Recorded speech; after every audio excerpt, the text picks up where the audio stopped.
This is my husband Bruce, and I am Bonnie, and we live on a 36-foot Hunter sailboat. We left the big city of Las Vegas last year and haven't looked back. We look forward to bringing you on our journey and sharing our experiences with you on different remote parts of the world.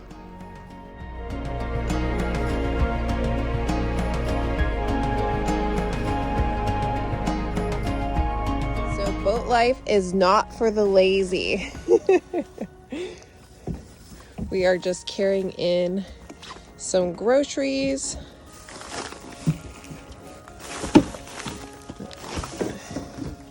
And we have some water jugs. There's water right there and water right there. And this is how we have to load it every day.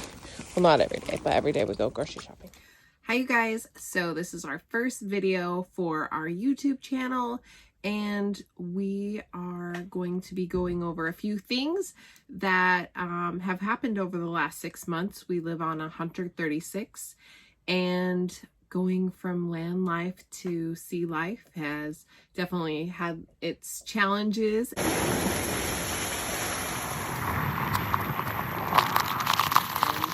Also, it's so beautiful. So, you know, for every con, there's definitely probably 4 pros behind it, and just getting ready to do some exploring soon, and we'll get to that later. But we just wanted to give you a little bit of information on travel and navigation and all those things. There's so much to sailing, that from, let's say, our land life in Las Vegas to Florida on the water, you know, we're still in transition. We have one thing left to do before we head out, and we've got a storage in Vegas that is plumb full to the top, and we're really not sure what we're gonna do with it. And I mean, we're totally committed to boat life versus land life now, especially. You know, we have a lot of money and time invested, and now our hopes and our dreams have definitely changed. And what do you think is our biggest change for you? Basically, the biggest change is the transformation from land life to boat life, because you got to take in consideration, and the head is probably one of the biggest things that I've found, especially when you got to leave the boat and go to land. You got to make sure you have the keys to the Jeep. You got to make sure you have everything. I mean, because once you get in there, you got to turn around and come back, and it's just like walking back into the house, like on land life. You know, it's you got to dinghy it out. You got to get what you got to do. You got to get back in the dinghy. You got to come in, and then weather. You know, you're always constantly watching the weather, and that's where she's big on her apps and all that, on what's going on. Because on land life, you just basically wake up, you look out the window, you know what it is. It's not that way on boat life. You got to pay attention. You better know what's ahead of you at least a week out, because you don't know. I mean, we've already been in 2 hurricanes. We were in Hurricane Ian. And that was tough. We went through hell on that one. But the thing of it is no matter what we went through, we learned a lot. We learned what both of us was capable of basically doing, and we learned that we could trust each other when it come to a very difficult time. I mean, I was so proud of her, because I could tell she was scared. She's scared to death. But the thing of it is, in a situation like that, you just got to really think about what you got to do, you know. And the second one wasn't so much. Of course, we kind of cheated on that one. Well, it's only a category 1, so we just buttoned her up and put her in a slip and got a hotel room. And I didn't even hear the hurricane come, and that was a direct hit, almost a direct hit, Nicole. But Ian was super hard. We didn't realize that was going to hit us as hard as it did. And we were, you know, going up huge waves. We're barreling over our boat when we were on our mooring, and we broke off our mooring. I don't know if you guys know what a mooring is, but it's like a chain that has anchors in the sea floor, and you know, we tie it to the top of our boats on our cleats, and it broke when, you know, when shit hit the fan, when everything was building up. We literally were catching air tied to this mooring before we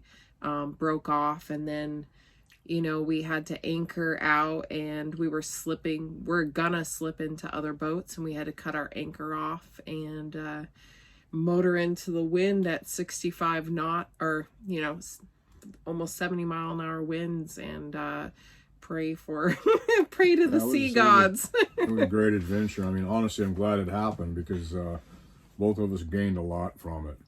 And with that also, you know, we had our first trip. We went from West Palm down here to Marathon, down into the Keys, and so now that we've sailed that far, we have a good idea of how to handle our boat and getting to know your boat. You know, that's like right now, we are so comfortable in this boat.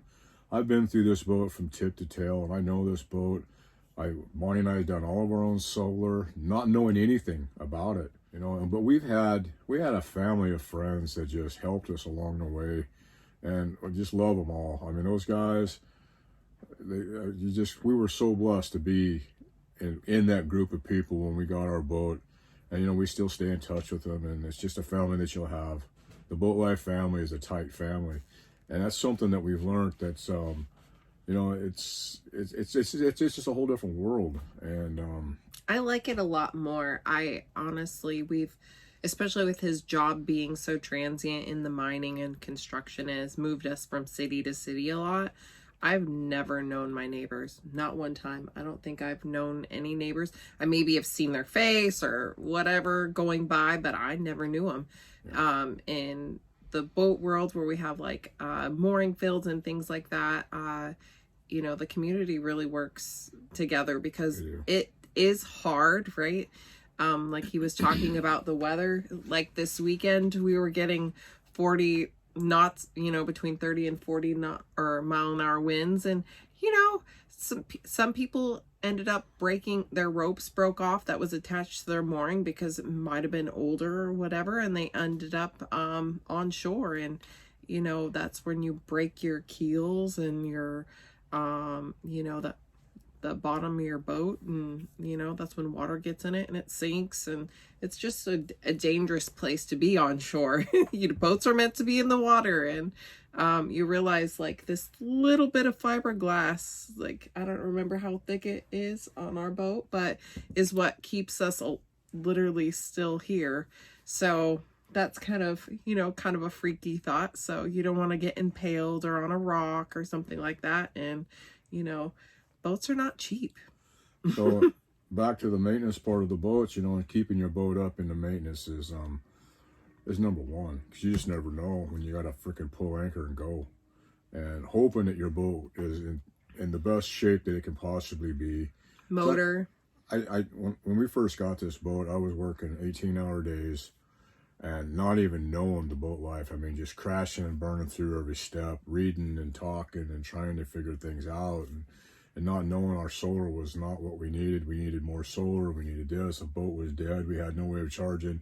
We were dead in the water all the time, and not having the right tools for the job, or even the right solar, the right everything was wrong for what we had here. This was not a liveaboard boat when we got it, and now it's more so.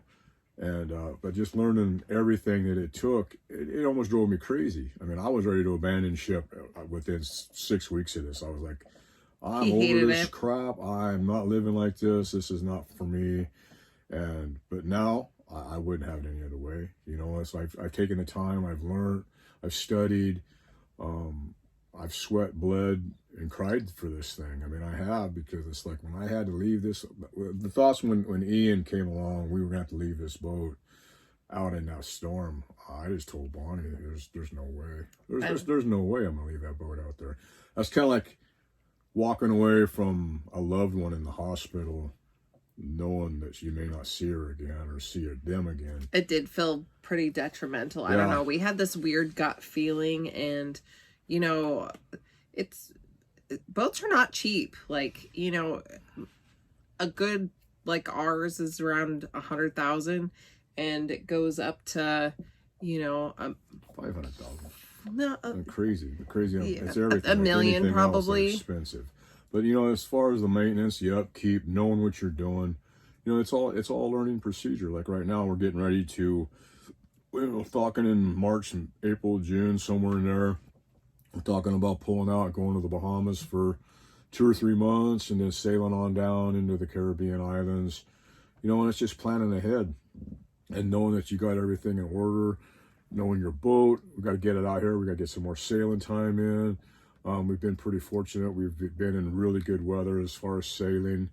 We don't have a lot of sailing time in for just her and me, but that's something we need to work on. I mean, we've got the basics. I feel in my own heart that I'm more than capable of doing it. We haven't discovered any rough seas, but we really haven't under been sail out yet. anything, So anything rough, and that's something that we're going to have to experience, and we will experience it, no doubt about it. Excuse me. But you know, it's just part of the game. You just take up what comes at you, and it's like. But it made us focus on what we really need to do as far as learning our boat and knowing what we're capable of doing in a situation like that. So I mean, it all comes hand in hand. And every day you learn. Every day you learn something new about the boat. You get more confidence. Just like now, I mean, coming home, getting on the boat, going to bed on the boat. It's just like living on land, pretty much. You know, it's just like we're looking so forward to. Adventuring out, you know, looking forward to going to the Bahamas, looking forward to cruising on down the Caribbean islands. You know, we've got the next couple of years mapped out, and so excited to even be able to this, do that. Have this, yeah, to even be able to do it. You know, but the thing is, you know, we worked so hard for this. We planned up to like 5 years ago. This has been kind of out there in the horizon, you know. It's just something we both worked hard for and talked to friends about, and, you know, family about. And nobody wanted us to do it. No, not one family member wanted us to do it. You know, I talked about this before, though. It's like I ended up with getting sick, some random thing, and an autoimmune disease that almost took me down, literally, and it sped up our goals and our dreams so fast. I was like, you know, if I only have one life to live, I am not going to work it away. And I am not going to, at the time I was, you know, doing between 16 and 18 personal training appointments. And I couldn't keep up with it. I think I went down to almost part-time basically through the rest of the year and really regroup my health and everything. And we got this boat going, and thank goodness I had the little bit of extra time, because when he worked 1,000,000 hours, I was doing most of the maintenance.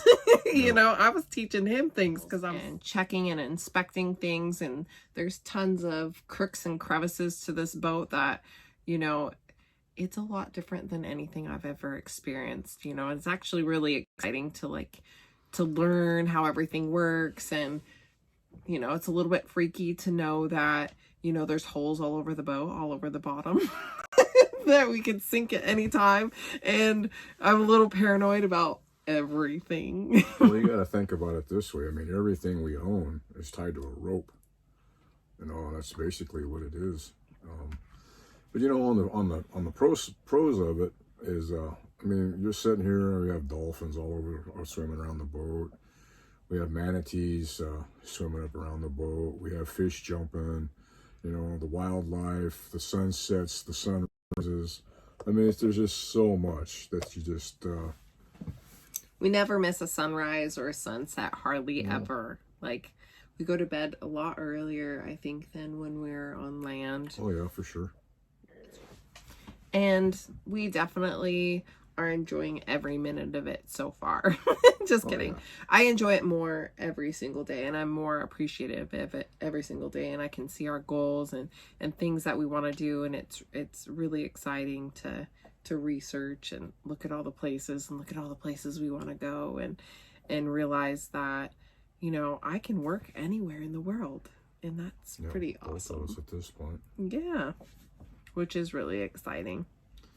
So anyway, this is where we're getting started. You know, we've got all kinds of things going on. We've got things that we're putting together. And this is our first YouTube video. This is kind of our introduction, and we're going to go from here and start showing all of our ins and outs, ups and downs, projects on the boat, sailing experiences, do's, don'ts, You know, we want this to be just as informative for people like ourselves that are just starting out, you know, and kind of what we've gone through and what we've learned to try to help others, you know, when we had others that helped us, you know. So we kind of want to start giving back what others gave us as well. So it's going to be great. It's going to be great for us all. So stick with us. Laugh, cry, whatever we got to do to make this work, but we're going to be here, you know.